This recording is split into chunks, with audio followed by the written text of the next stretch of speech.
رمضان يا رمضان رمضان يا رمضان رمضان يا رمضان رمضان يا رمضان رمضان يا رمضان بسم الله الرحمن الرحيم الحمد لله رب العالمين والعاقبة للمتقين والصلاة والسلام على رسولنا محمد وعلى آله وصحبه أجمعين. Assalamu alaikum урматтуу биздин телекөрүүчүлөр. Бүгүнкү биздин берүүбүздө ушул кадыр түнгө даярдык, кадыр түнгө киришүү, мына босогубузга кирип келген бүгүнкү кадыр кечеси жөнүндө сөз болмокчу. Ушул кадыр кечеси жөнүндө сөз маек куруп берүү үчүн бизге Абджапар атындагы Ислам институтунун ректору Нурбек Кары Орунбаев агайыбыз келип отурат. Бүгүн сиздер менен ушул кадыр кечеси жөнүндө кенен ушул сөз кылабыз. Биз менен бирге болуңуздар. Агай, куш келипсиз. Бисмиллахир-рахманир-рахим. Алхамдулиллах, вассалату вассаламу аля расулиллах. Амма ба'д. Ассаламу алейкум ва рахматуллахи ва баракатуху. Райымдуу, меримдүү, улуу Аллах Тааланын исми менен баштап, жаратканга мактоолор пайгамбарыбыз Мухаммад алейхиссаламга салам жолдогон соң, баарыбызды ушул ыйык кече болгон кадыр кечесине жеткирген Кудай Таалага мактоолор болсун. Баарыбыздын бүгүнкү туткан орозолорубузду Кудай Таалам кабыл кылып, ушул кадыр түндө көптөгөн жакшылыктарга эргешип, соопторго жетишип, күнөөлөрдөн кечирилишин Кудай Тааладан сурап кетебиз. Аллахым баарыбызга тынччылык, аманчылык берсин. Ассаламу алейкум. Агай, сан ушул кадыр кечесинин маанилүүлүгү, анан ушул кадыр кечеси жөнүндө атайын ушул Куранда кадыр деген сүрө бар. Ошонун чечмелеси жөнүндө кеңири баяндап чечмелеп айтып кетсеңиз. Рахмат, Алла разы болсун. Дегиле кадыр кечесинин улуулугу жөнүндө бул аяттардын арасында же башкада эмес, атайын Аллах Таалам кадыр, Лейлатул кадыр деген бир сүрөнү түшүргөн. Кур'ан-ы Каримде 114 сүрө болгон болсо, ошонун 30-парасындагы акыркы парасында келген атайын кадыр сүрөсү бар. Мына ушул кадыр сүрөсүнүн ичинде Кудай Таалам кадыр кечесине байланыштуу бардык маселелерин, фазилеттерин, артыкчылыгын, улуулугун, кадырдын кандай түн боюнча Аллах Таалам өзү аяттарында суроо берип, өзү жооп берип, жеткиликтүү түшүнүктүү айтканда. Бул сүрөнүн түшүн тафсирчилер ар кандай, муфассирин, алымдар ар кандай айтат.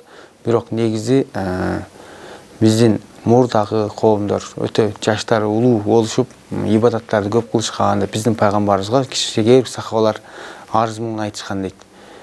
100 жыл, 200 жыл Нух алейхиссаламдын убактарында көптөгөн жашап, бир кылымдан ашышкан Нух алейхиссаламдын деле ошол динге кызмат кылуусу 950 жыл деп айтылат.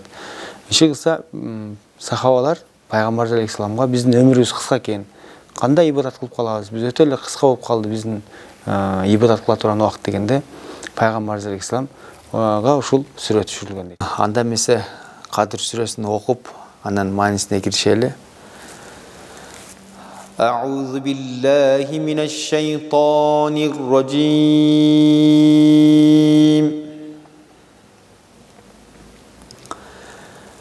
Бисмиллахир рахманир рахим.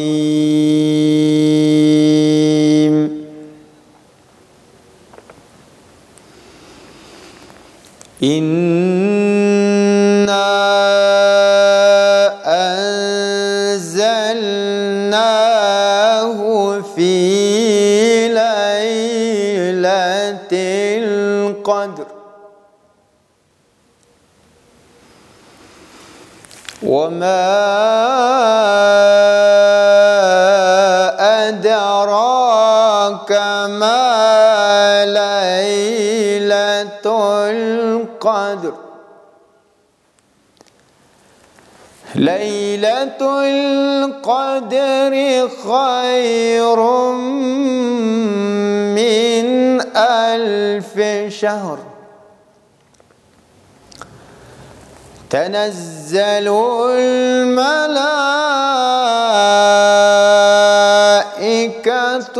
var-ruhu fiha بهم من كل kulli emr. Selamun hiye hatta matla'il fecr. Sadakallahul azim. İnna enzelnahu fi leyletil qadr.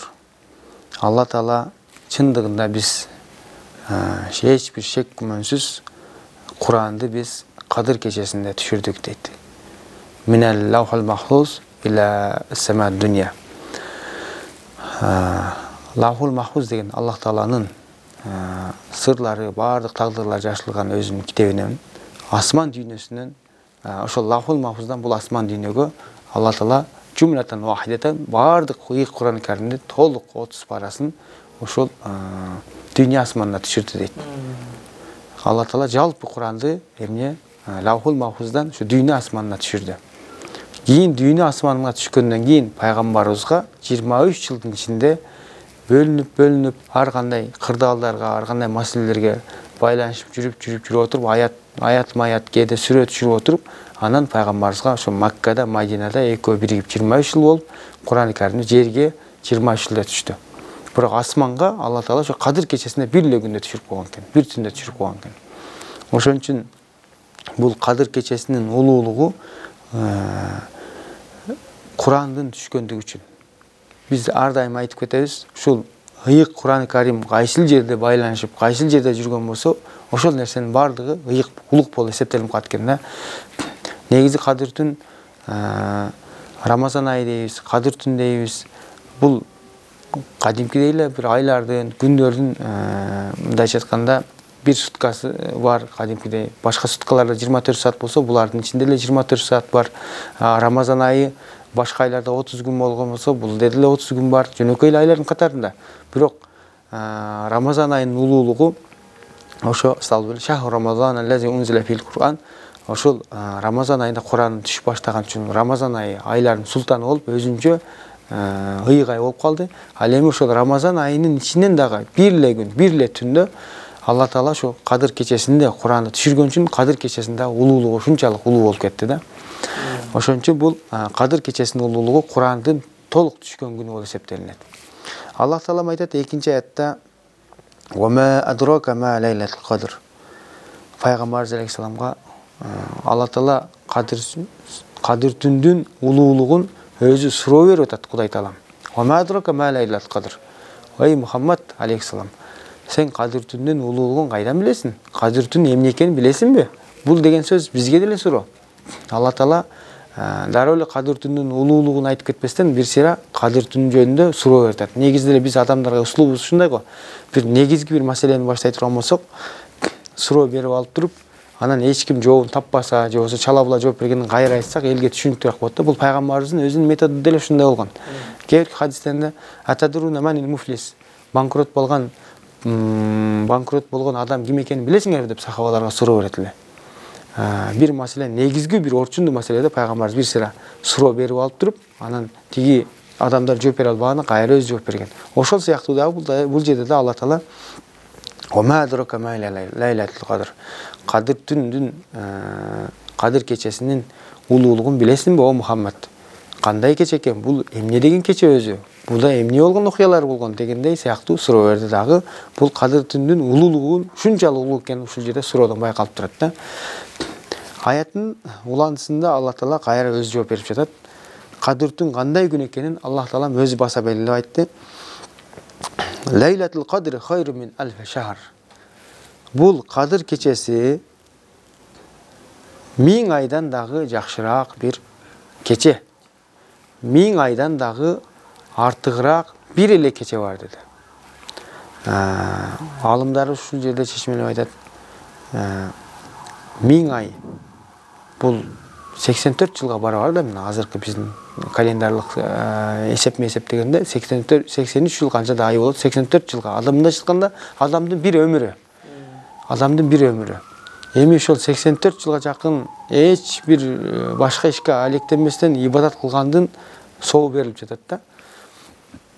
Ушундай айтканда, тафсирлерде айтылгандай, ушул бир эле кече 1000 айдан да артыгыраак. 1000 ай кандай ай? Жөнөкөй күн эмес. Ибадат кылынган ортолорунда амалдар толгон 1000 айлык ибадатка караганда ошол Кадыр кечесинде биз азыр мына ашып барса 5-6 сааттык ибадат кылып, жүрөк менен Кудай Таала жалбарып коюбуз ошондон жакшыраак дейт. Эми биздин өмүрүбүздө канча Кадыр кече бар? Канчаны өткөрдүк буга чейин? Алхамдулилlah, Кудайыма шүгүр. Биз эгер 10 жол өткөрүп турган болсок, ошол Нух пайгамбардын убагына жетип калган болорбуз да, мындай айтканда. Нух пайгамбар ибадат кылган 10 кылымга жакын нерселерди, ибадаттар табасак болот, бирок азырда кеңири токтолуп өтөбүз. Маселе кантип тосууда турат. Аяттын уланысында Tanazzelul malaikatu var-ruh. Tanazzelul malaikatu var-ruh fiha biizni rabbihim min kulli amr. Selamun hiya hatta matla'il fajr. Ушул Кадыр кечесинде периштелер түшөт дейт. Периштелер түшкөндө дагы тафсиринде айтылгандай өтө көп түшөт дейт.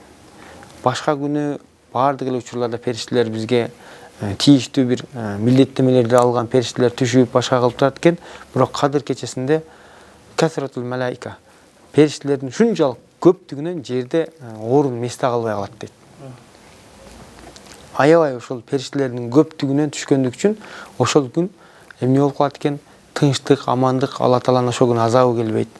Алла Тааланын бир кырсык балелери келбейт. Кадыр кечесинде мында мээлүүн, эгер кышта алымдарыбыз айткандай, ушул аятты чечмелеп муфассириндер, хадиске таянып айтылган алымдарыбыз айтат, кыш аябай суук болсо дагы кыштын ызгардуу чилдедеги суугуна эгерде Кадырдын түш келип кала турган болсо, себеби Кадырдын айланат да жыл бою.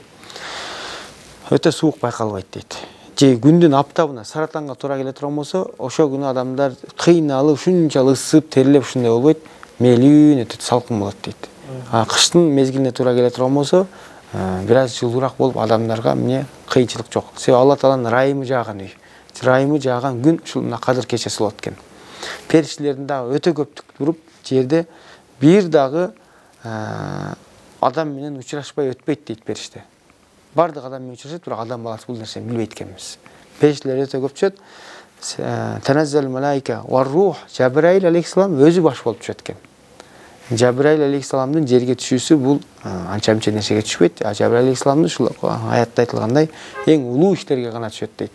Жабраил алейхиссалам ушул түшөт экен дагы фиха жер бетине биизни раббихим мин кулли амр, ай би кулли амр.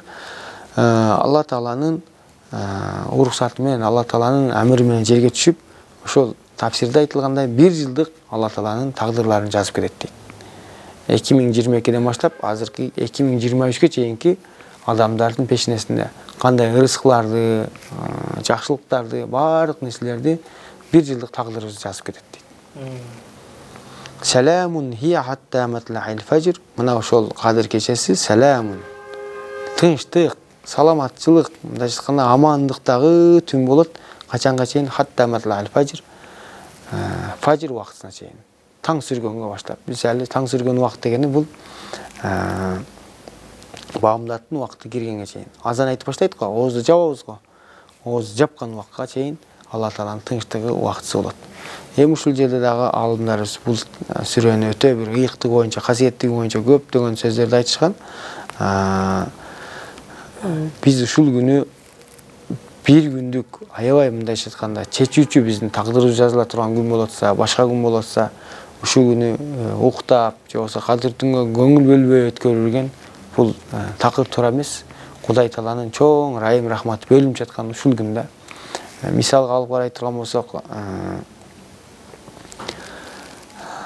бир жылда деле мына ишканаларда, мамлекеттик тармакта, башкаларда бюджет бөлүнөт да.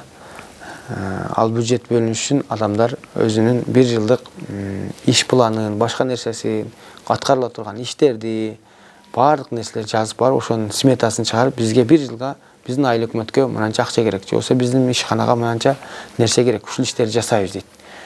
Ошол убакта эч ким мындай акча бөлдүрүп аткан учурда бейкапар жүрбөйт да. Баардыгы эптеп акча бөлдүрүп алсам экен, ушу иштерди бүтүрүп алсам экен дейт. Эми бизге 1 жылдык мындай айтканда Алла Тааланын рызыклары жазылып аткан күн, 1 жылдык жакшылыктар, жамандыктар баары жазылып атканда, ошол күнү Кудай Тааладан эмне кылышыбыз керек? Рызыкларыбыздын кенен болуусун, мамлекетибиздин тынч болуусун, пешенебизге жазылып аткан тагдырларыбыз жакшы болсун, күнөөлөрүбүздөн кечирилсин, өтө чоң сурап калышыбыз керек да. Бейгапар өткөрүлбөш керек. Ошон үчүн бул Кадыр кечесинин бул сүрөсүн тафсирлесе дагы чыга берет. Кыскача тафсири ушундай. Азыр айтып кеттиңиз өзүңүз сөзүңдө ушул түндө бардык тагдырлар чечилет. Адамдын рызкысы, адамдын төрөлүшү, адамдын өлүшү бүт бардыгы ушул түндө чечилет деп айттыңыз. Ушул түндө кандай ошол Жебрейил периште келип чечип кетеби?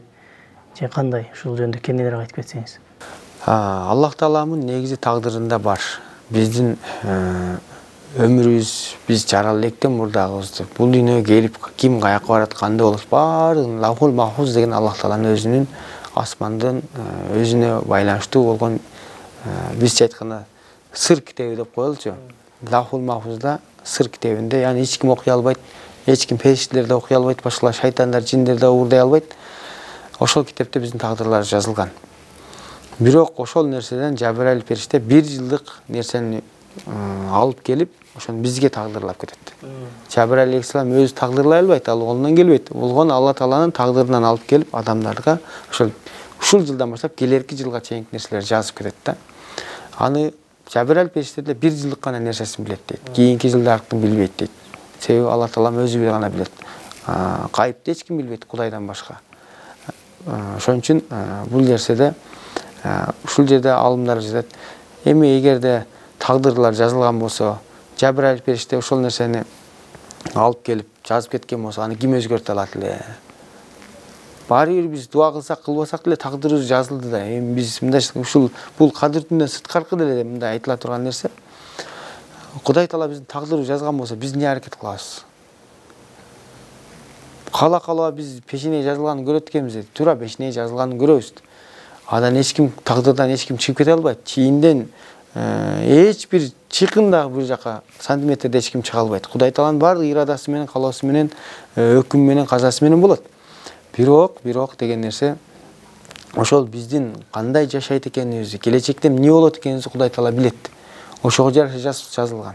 Ошон үчүн биздин тагдыр жазылган, ыктыяр берилген колубузга. Алла Таала чектеп, тагдыр менен мисалы абсолюттук 24 саатыбызды чектеп, мындай айтканда мажбурий кылып салган эмес. Мажбурий тагдырлар бар, анан ыктыярлуу тагдыр деп да бөлүнүп кетет.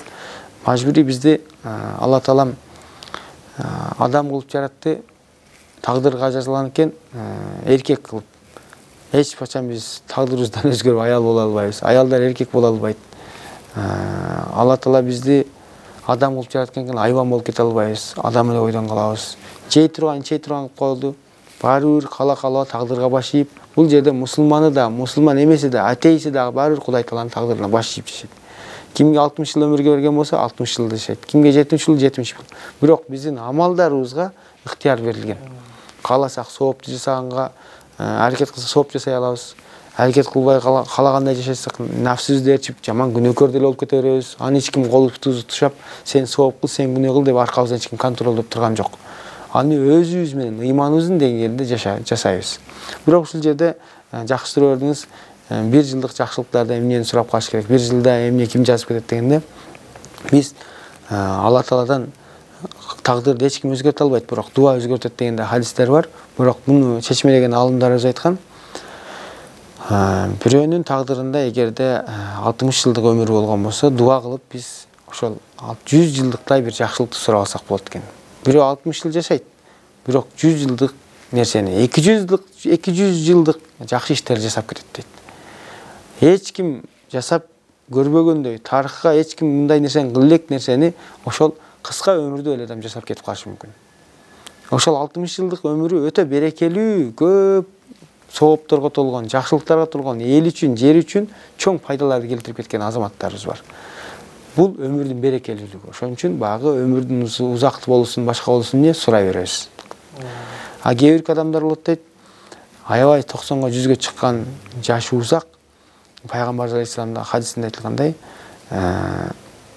адамдардын эң жакшысы өмүрү узун болуп, жакшы иштерди жасаган дейт. Адамдардын эң жаманы өмүрү узун болуп, толгон ушул күнөө менен гана толсо өмүрүнүн ичи.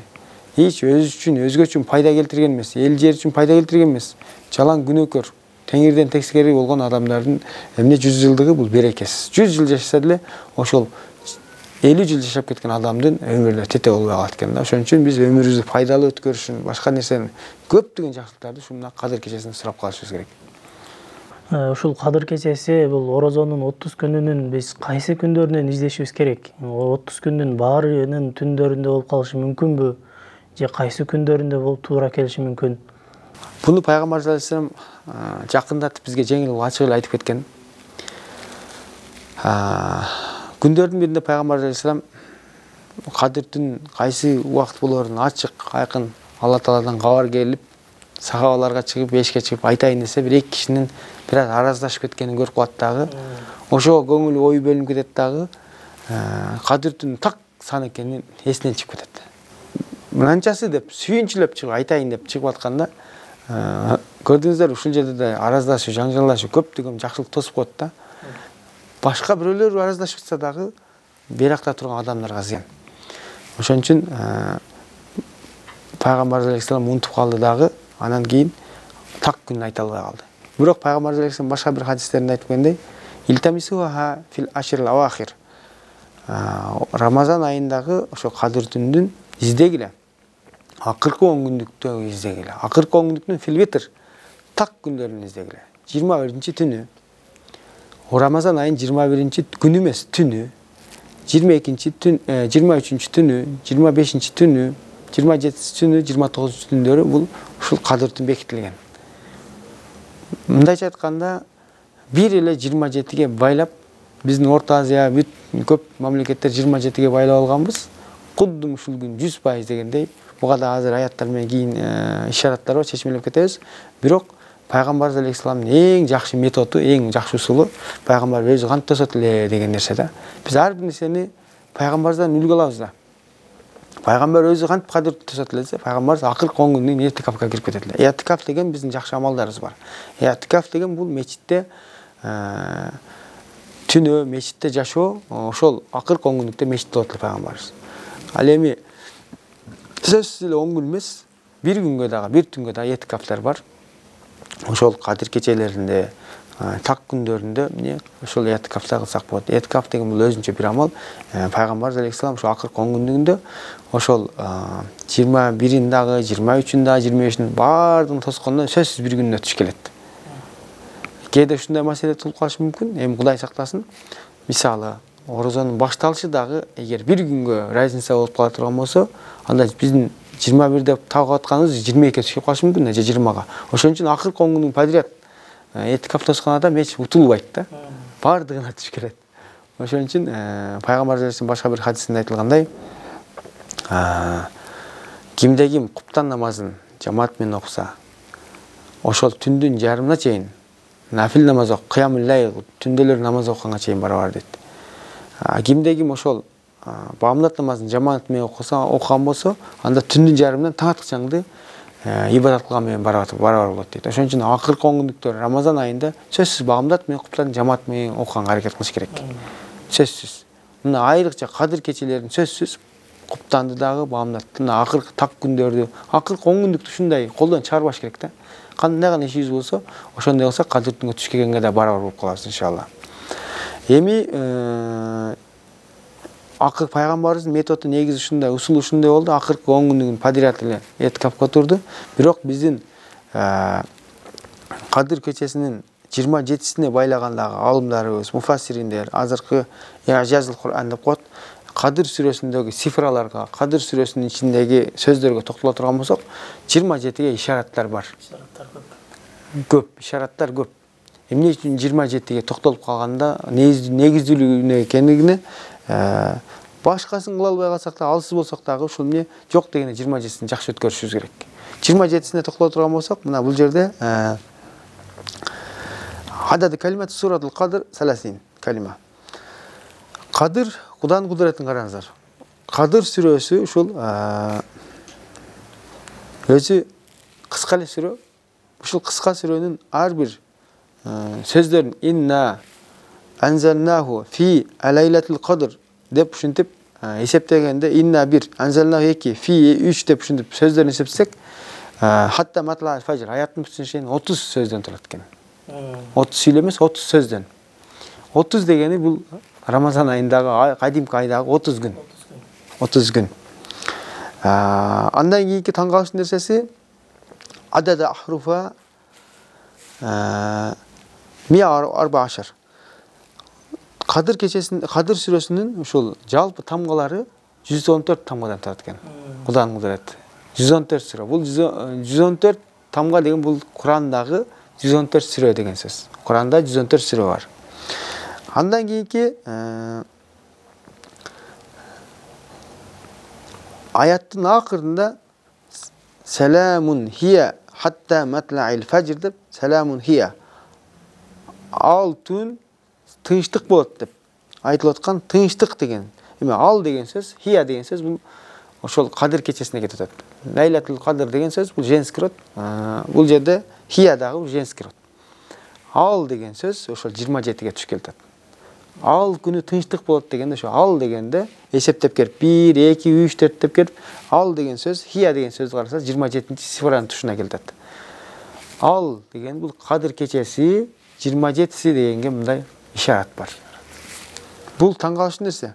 Бирок мындан сырткары дагы Ал-Кадр деген сөз, Кадыр деген сөз таң калыштуу орундарда келет да. Инна анзалнаху фи лайлатил кадр деп бул 1, 2 деп эсептегенде Ал-Кадр деген сөз 5-чи номерде келет. Аяттын 30 цифр болуп турганбыз 5-чи номерде бир келип атат. Андан кийинки Омадракы ма лайлатил кадр дегенде 10-чи цифранын тушуна келип атат. Андан кийинки лайлатил кадр хайр мин алфи шахр дегенде 12-чи цифрага келип атат. Эми 5ке 10ду кошуп, 10га 12ни кошуп турган болсок, 27 деген нерсе келип чыгат. Бул цифрларда жөндөн жөн эмес деген нерсени айтып атат да. Анан лайлатил кадр деген сөздүн өзү дагы 9 тамгадан турат. Ушул лайлатил кадр деген сөз Кадыр сүрөсүндө 3 жолу кайталанган. 9да 3кө көйсөк 27. 27ге өтө ишараттар көп. Кадыр сүрөсүнүн ичиндеги Ажазыл Куран номерлеринин таң калыштуу сырлары ушул нерселерге баглык болот деп биздин алымдарыбыз да 27ге токтолгон ушул. Бунун дагы бир негизи бар. Бирок биз Кадыр түнү толук тутуш үчүн не кылышыбыз керек экен?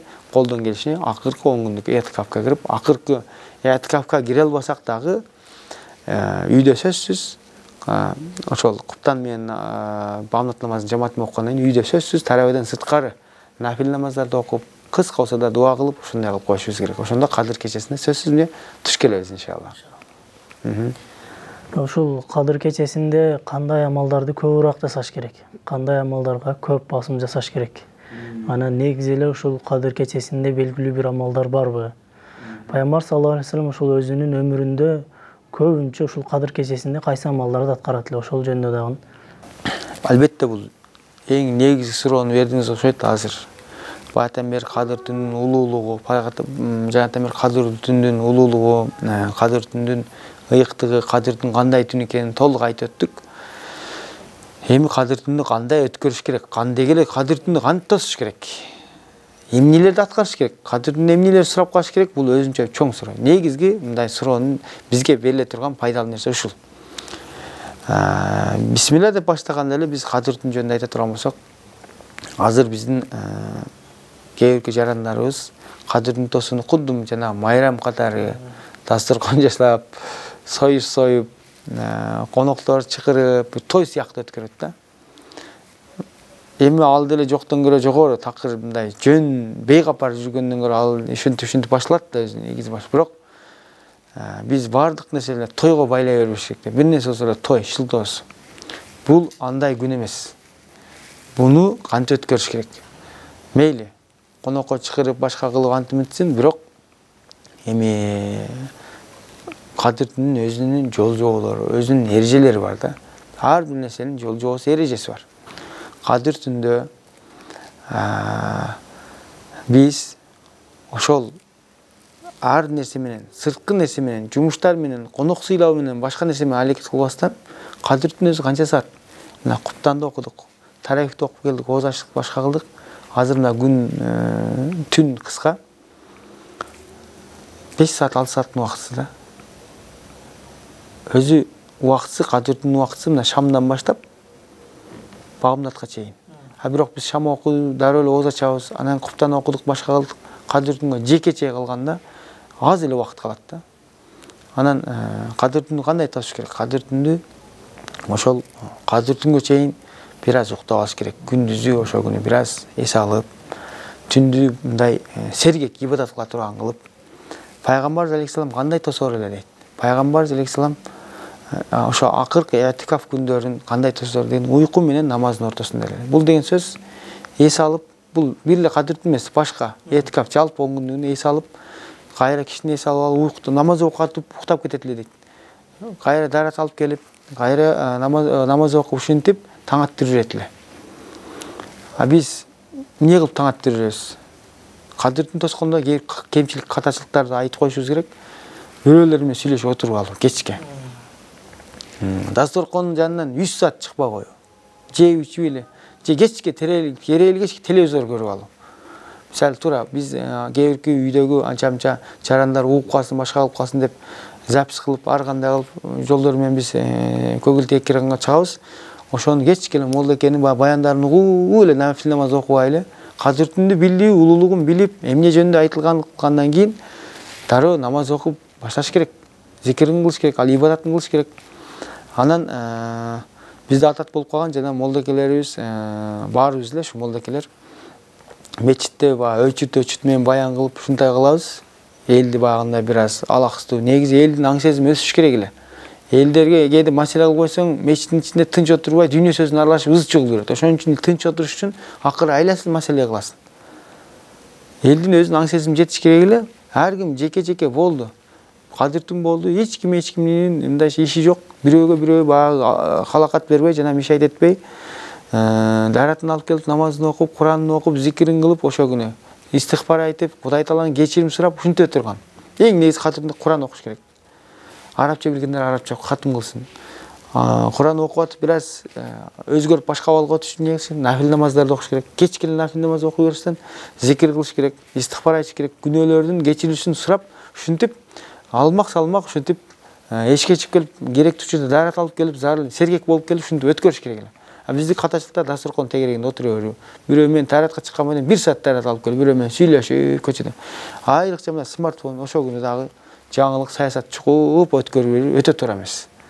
Телефонду ошол күнү мындай айтканда аткүлчөң кылып турсак деле боло берет. Өчүрүп кой салсак деле болот, таң атчаң.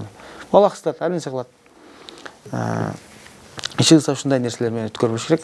Атайын мен жеке бир сунуш айтып элек. Биздин жарандарыбызга кадыр түн күнү мындай бир кичинекей блокноттон жазып алыш керек. Мен эмне менен өткөрөм? Кадыр түн күнү мейли. Бүгүндөн баштап кадыр кечесинде кылынган жакшылыктар 1000 айдан жакшы нерсе көбөйтүлөт да. Ошол күнү кайрымдуулук кылсын. Кайрымдуулук кылсын. Акчалай береби, башкача береби.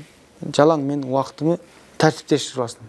Ысырап кылбаш керек. Убакытты өтө ысырап кылбаш керек ошол күнү. Такыр ысырапчылыкка жол жок деп туруп, тартиптештирип. Мен кайрымдуулук кылайын.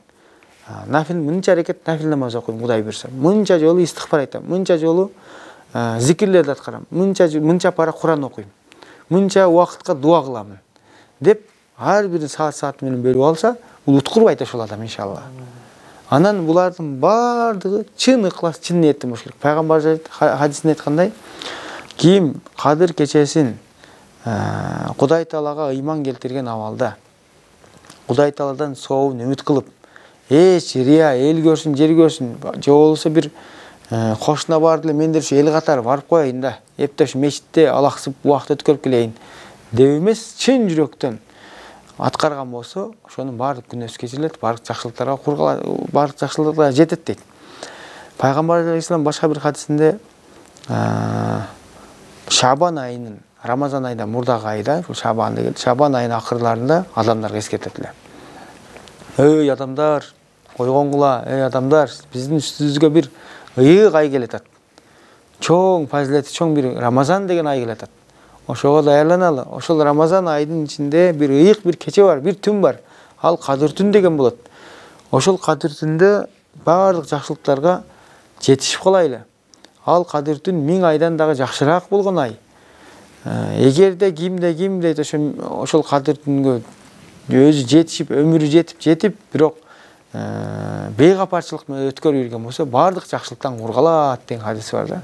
Бул деген сөзү баардык жакшылыктан кургалат деген сөз кийинки жылдын баардык жакшылыгынан кургалат. Кимдер кургалат десе, чыныгы ошол мындайча айтканда бактысыз адамдар кургалат деген экен да. Махрум, ошол баардык нерседен куржалак калган адам ошол кургалып калат дейт. Ошон үчүн ушул күндү мындай тагдырыбызда бир күн, балким ушул кадыр түн биздин акыркы түнүбүздүр. Балким мына Кудай Таала бүгүн жеткирди баарыбызды. Ушул акыркыдыр. Бирок биз Кудай Тааладан сурап кетебиз. Кийинки кадыр түн, аркы кадыр түн биздин өмүрүбүздө көптөгөн кадыр кечелерине жолуктурсун Кудай Тааладан сурап кетебиз иншалла. Ага жакшы айтып кеттиңиз азыр. Эми ушул кадыр түндү мисалы үчүн бизде эркектер көбүнчө мечитке барып тосот. Же болбосо өздөрү чогулуп бир жерлерде тосот. Анан бизде мына коомчулукта аял заты кантип тосот? Аял заты кантип тосуш керек дегеле. Үйдө тосуш керекпи же мечитке барыш керекпи? Ушул жөнүндө да кененирээк айтып кетсеңиз. Негизи эле бул кадыр түн тосуу деген маселеде бул мечитке баруу же болбосо кайсы жерде болуу сөзсүз эле эркектердин баардыгы мечитке барып алуу же болбосо бир жамаатташып эле жүрө бер деген нерсе айтылган эмес. Эң негизи кайсы жерде болбосун чын ыклас менен тосуу деген нерсе бар. Мечитке эркектердин да баардыгы келип тосуу шарт эмес. Бирок бизде кандай болуп калган? Бизде салтыбыз боюнча эркектердин баары мечитке барышат. Бул деле жакшы. Жамаатта баа шайтан азгырбайт. Жалгыз калганда ошол кээ бир адамдар уктап калам. Үйдө кичине 2 ракат намаз окуп туруп уйкум келип уктап калып, таң атча өтүп кетпесин дегендер мечитке келиш керек. Мечитке келсе маселе угат. Мечитке келсе кадыр түн улуулук жөнүндө угат. Андан кийин бош убактылар болот. Ошол жерде нафил намаздар окулат, Курандар окулат. Эркектер ушинтип тосо берет. Эми мечитке бара албаган кээ бир биздин оорукчан, путу ооруган, башка кылган аксакалдарыбыз бар. Кандай эми ушул адамдардын арасында ооругандар болсо, мечитке бара албай калдым эле деп өкүнбөш керек. Алла Таалам кайсы жерде болсо уга берет, кайсы жерде болсо Алла Таала кабыл кылат. Ал мечитке барганда кээ бир адамдар жеке бул тосо турган нерсе да, негизиси кадыр түн жеке тосо турган. Ыйлап Кудай Тааладан ушунчалык жүрөктөн дуа кылып, ыхлас менен кечирим, Кудай Тааладан кечирим тилеп, кээде айтып кетебиз, жеке тоскон жакшыраак. Мечитке барса, мисалы кээде достору менен башкалар менен дос, алардын көзүнчө иле албай, башкага уя алышып ушундай болот. Ошон үчүн ал жакка кадыр түн тосуштук антип билбегендер барса болот. Кадыр түндү же болсо уктап калам, же башка кылып, же жалкоорактар ушу мечитке барса жакшыраак болот да. Жамаат менен кете берет мындай нерсе.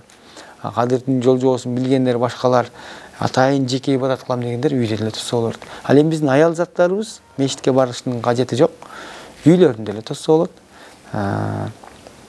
Кээде ушундай шаарларда, мечиттерде шунча пробка, баардык мечиттерге машиналарын коет, башка болот. Машина коюш үчүн эле кээде 1 сааттай убакыт кетип калат да. Мүмкүнчүлүгү болсо үйдө эле тоссун, мечитке барыш шарт эмес.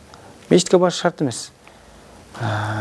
Азыр биздин мына кадыр түн жөнүндө эгерде угам десе, кадыр түн кантип тосуш керек, жол жобосун десе, интернетке кирип, YouTube'га кирип, кадыр түн кандай тосуу керек же башка деп туруп кыппа кыргызча жазса, кайсы тилде жазса, бүт тилде баардык маалыматтар кеңири. Өзбекче маалыматтар да кеңири, кыргызча дагы, тажикче да, бүт кандай тилде жазбасын, арабча да кадыр түнү кеңири. Ошолордон маалымат алса болот. Аялдарыбыз үйүндө тоскону абзелирээк. Эми түн эркектерге аралашып, башка кылып, андай шарты бар мечиттер бар, шарты жок мечиттер бар. Үйдө тоскон жакшы. Негизинен убакытты ысырап кылбай, ким каерде болгонду маалымдуу эмес. Ошол жерде өзүнүн так иштерин аткарып калган жакшы иншалла. Анан ушул кадыр түн жөнүндө дагы мындай бир биздин пайгамбарыбыздан же ошол сахабалардан калган бир дуалар барбы атайын? Ушу кадыр түн тууралуу атайын бир дуалар барбы? Албетте пайгамбарыбыз алейхиссалам Айша энебизге үйрөткөн дуасы бар. Айша энебиз бир күн сурап калды пайгамбарыбыздан: "О Алланын элчиси, эгерде мен кадыр түнгө туш келип калган болсом, кадыр түндү тосуп аткан күнгө туш келип калдым, кадыр түндө эмнелерди айтып дуа кылайын? Эмнени мага сунуштайсың?" дегенде пайгамбарыбыз: "Кули Аллахумма иннека афун тухиббул афа фафу анни." О Аллахым, сен кечиримдүү затсың. Сен кечиримдүү затсың. Кечиргенди да жакшы көрөсүң. Мени кечиргин деген дуаны пайгамбарыбыз Айша энебизге үйрөткөн. Ушул дуаны көп. Ушун дуаны көп айтыш керек. Буну бир эле Айша энебизге тиешелүү, башка аялдарга эмес, башка аялдарга да, эркектерге да тиешелүү. Бул бир эле Айша энебизге үйрөткөн жок да пайгамбарыбыз. Үйрөткөнү анык, туура үйрөттү, бирок бул нерсени биздин алымдарыбыз бар, жалпы мусулмандар да ушул дуаны көп айтыш керек дейт. Бирок дуага көңүл бура турган болсок, бир нерсени байкасак болот. Дуаны дароо эле фафу анни деп айткан жок да, мени кечир. Аллахумма иннака афуун карим. О жараткан, сен кечиримдүүсүн. Тухиббул афва. Кечиргенди жакшы көрөсүн. Фафу анни, мени кечир деп. Мындай Кудай Тааладан дуа кылуунун адебин да үйрөтүп кетти. Суроонун жолжу болсун. Кудай Тааланы биринчи мактады. Сен кечиргенди жакшы көрөсүн деп Алла Тааланы андан сайын мактап атат. Андан кийин кечирим сурап атат. Ушул жерде дуа жөнүндө да айта кетпесек болбой калды. Ушул кадир түндө дуа кылыш керек, зикир кылыш керек деп эле айтып атабыз. Бирок зикирди кандай кылат? Зикирди кылып атканда тилибиз сүйлөп, бирок жүрөгүбүздө башка нерсени ойлоп эле эмес. Атайын айттык го багы, өз план кылып алайын. 1000 жолу мен субханалла айтайын бүгүн кадыр кечесинде. 1000 жолу истигфар, астагфирулланы айтайын. Ар бирине тилибиз арабча айткан менен жүрөгүбүздө маанисин түшүнүшүбүз керек. Астагфирулла, күнөөмдү кечир Аллахым. Астагфирулла, күнөөмдү кечир. Буга чейин канча күнөө кылдым, ошонун баардыгын кечир Алла деп жүрөгүбүз менен тилибиз байланыштуу болуш керек. Эми арабча билбегендер кыргызча да дуа кылса болобу? Албетте, бул дуанын баардыгы эле арабча билиши шарт эмес. Арабча билгендер арабча айтсын. Эми үйрөнүп калган зикирлерин эми баардыгы эле билет да. Субханалла, алхамдулилла, ла иляха иллаллах, валлаху акбар, ла хавла вала куввата билген зикирлерин арабча айта берет. Бирок ошондо биздин ичинен айт. Эми ушул зикирлерди да билбеген болсо, кыппа кыргызча эле, өзбекче, кайсы тилде болсо дагы, Кудай кечир. Дуа кылып атканда дагы кыппа кыргызча эле ушул дуа кылса болот. Бирок адептери бар. Айтып атканда ошо жүрөгү сөз сүйлөп атканда сөз башка нерсени сүйлөп атат. Жүрөгү башка нерсени карап атат. Экөө бир болуш керек. Анан Кудай Таалада мына пенделик сыпатты эске алып, чындап мындай Кудайдан жүрөгү менен, ыхлас менен сурап, бечара болуп, мындайсына Кудай экенин тана алып, биз өз пенде экенибизди тана алыш керек. Керсейген акыбалда сөздөр сүйлөп, Кудай берсең бер, бербесең бербе дегендей эмес, чын дилден сураса, сөзсүз Кудай Таалам берет. Анан дуа кылуунун өзүнүн адептери бар, дуа кылуунун убакыттары бар, дуа кылуунун шарттары бар. Албетте мына убагы эң негизги убакытта турабыз. Мына күн баткандан баштап баамнатка чейин каалаган убакытта дуа кылса болот. Убактысы өз сонун учуру. Дуа кылганда ыхлас менен дуа кылыш керек. Дуа кылганда кичпейилдүүлүк менен туруш керек. Дуа кылганда албетте 2 рекат нафил намаз окуп, анан дуа кылсак да жакшы болот. Дуа кылганда өзүнүн адептери бар. Пайгамбар биринчи Алла Таала макташыбыз керек, хамд айтыш керек. Алхамдулиллахи роббил аламин. Бунун мааниси Аллахым сага чексиз мактоолор болсун деп Кудайды макташ керек. Андан кийин пайгамбарга салават айтыш керек. Аллахумма салли аля Мухаммад, саллаллаху алейхи ва расулуллах, саллаллаху алейхи ва саллям билген салаватын айтыш керек. Бул деген пайгамбарга Аллах Тааланын тынчтыгы салам болсун деген маани. Себеби пайгамбар дуасын өз хадисинде айтат, дуанын кабыл боло турган учурлардагы кимдегин башына хамд айтып, Кудай Таала мактап, анан салават айтып, анан өзүнүн каалоо тилектерин айтып, кайра Кудайды мактап, кайра салават айтып дуа кылган болсо, ал кабыл дейт. Анан өзүбүздүн ошол дуаларыбызда 3 жолдан керек болсо көп сурап, кайталап сурап, ушинтип анан кийин азыркы айткандай кылып бүтүргөн болсо, бул сөзсүз дуа иншалла кабыл болот. Анан дуанын негизги шарттарына дагы бул арамдан алыс болуш керек. Арам жеп, арам кийинип, арам тамактанып туруп дуа кыла турган болсок, бул эмне Кудайга баасыз болуп калат. Өзүбүз таза болсок, тезирээк Кудай Таалага жетет. Анан дуасы тез кабыл боло турган дагы адамдар бар. Ата өзүнүн баласына жакшы дуа кылса да, жаман дуа кылса да тиет. Мазлум, жапа чеккен, укугу тепселенген, шунча кор болгон адамдар, ал мусулман эмес болсо дагы каргыш айткан дуалары тез кабыл болуп кетет. Жакшы айтса да кабыл болуп кетет. Мазлум, жапа укугу тепселенген адамдар тез кабыл болот. Анан мусапыр адамдар, жолдо бараткан сапар тартуучулардын дагы дуасы кабыл болот. Чыкса, анан ушул адамдардыкы эч пардасы кабыл болот деген. Биз ушул дуага ошол күнү атайын убакыт бөлүп айтабыз го жана. Зикирлерди айталы, намаздарды окуйлу, истигфар айталы, тоба намаздарды окуйлу, андан кийин дуа кылалы, мүнөт саат менен жазып алганыбыз ушу уткурбайбыз. Анан ойду келди эле мешитке кирген бойдон 2 рекат намаз окуп коюп, анан сыртка эс алган чыгып кетип, 1 сааттан кайра кирип эптеп өтүп жүрмөс. Же болбосо кечичке эле маселе окуп, интернеттен деле маселелерди угуп отуруп да тура эмес. Кадыр түнүн улуулугу экенин билдикпи, түшүндүкпү, бул ибадатка киришип кетели. Кадыр түнүндө илим ала турган Чубак ажы рахматуллах айтып калды. Биздин устазыбыз болот. Жакшы нерсени аябай эскертип айтып өттү. Жаллаң эле ошол күнү мындай сабак окуп, башка кылып, же болбосо дасторкондун айланасында эле отуруп туура эмес. Бул ибадат күнү. Ибадатты ибадатта өткөрүп калышыбыз керек иншалла. Алла разы болсун, устаз бизге ушундай келип маек куруп, биз менен ушинтип өзүңүздүн немеңизди бөлүшүп кеттиңиз. Эми ушул биздин убактыбыз соңуна келип чыкты. Ушул эл журтка өзүңүздүн ушул каалоо тилектериңизди айтып кетсеңиз. Рахмат, урматтуу көрүүчүлөр. Мына ушул кадыр түнгө жеткирген баарыбыздын жаратуучусу болгон Аллах Таала чексиз мактоолор болсун. Ушул күнгө көп адамдар жетпей калды, эңседи эле, бирок жетпей калышты. Аларды өтүп кеткен адамдардын Кудай Таала рахматын алсын. Кадыр түнүнүн шарапаты менен күнөөлөрүн кечирген болсун. Ал эми тирүүлөрүбүзгө, бизге болсо Кудай Таала мындай кадыр түндөрдүн көбүн Кудай Таала эселентип насип кылган болсун. Мен бир нерсени өзүм үчүн, сиздер үчүн эскертип кетмекмиз. Биз дуа кылганда ушул сөзсүз бүгүн өзүбүз үчүн, өзгөлөр үчүн башка дуа кылуу менен кошо мамлекетибизге да дуа кылайлы. Анда ушул дуа менен жыйынтыктасак иншалла. Амин. Бисмилlah. Alhamdulillahi rabbil alamin. Wassalatu wassalamu ala rasulihil karim Muhammadin wa ala alihi wa ashabihi ajma'in. Rabbana atina fid dunya hasana wa fil akhirati hasanatan wa qina azaban nar. Аллахым өзүңө мактоолор, пайгамбарыңызга салаваттар болсун. Бардыгыбыз кол жайып дуа кылабыз Аллахым. Ушул Рамазан айына жеткирип, Рамазан айынын ичинде кадыр түнгө жеткиргенде өзүңө чексиз мактоолор, шүгүрлөр болсун.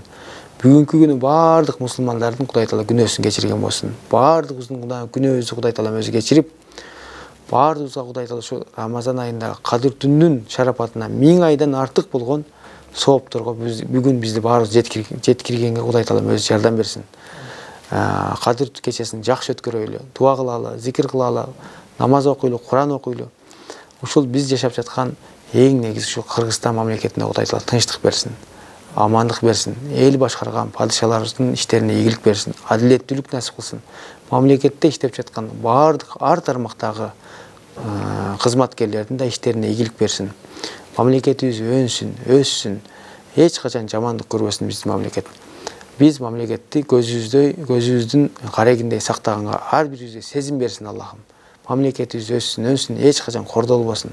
Мамлекетибиздин аброю Аллахым бийик болсун. Ушул мамлекеттин ичинде жашап жаткан бизге окшогон бардык жарандардын жүрөктөрүнө Кудай Таала бекем ыйман берген. Ыймандарыбызга жараша сүйлөсөк жалаң жакшы сөздү, аткарсак жалаң жакшы иштерди аткаруучу инсандардын катарына алган болсун. Алла Таалам дагы бир жолу баарыбыздын дуаларыбыз кабыл кылган болсун. Кудай Таала баарыбыздын жүзүбүздү бул дүйнөдө жарык кылсын, акыретте да жарык кылсын. Эч качан эки дүйнөдө шерменде кылбасын. Биздин тапкандарыбызга Кудай Таала береке берген, адалдан кылгын, береке берген. Мамлекетибиздин да казынасына Кудай Таала береке берген. Казынасы көбөйүп, бардык жактан Кудай Таала жетиштүү болуп, мамлекетибиз ушул илим билимде алдыга өсүүдө, өнүгүүдө, бакубатчылыкта өсө берген болсун. Бардык жарандарыбыз тынч болсун, аман болсун. Бирахматика я архамар рахимин. Алхамдулиллахи раббил аламин. Бирахматика я архамар рахимин. Алла разы болсун. Урматтуу телекөрүүчүлөр, ушуну менен биздин берүүбүз соңуна келип жетти. Биз бүгүн ушул кадыр түн кечесин тосуу жөнүндө маек курдук. Кийинки берүүлөрдөн көрүшкөнгө чейин аман туруңуздар.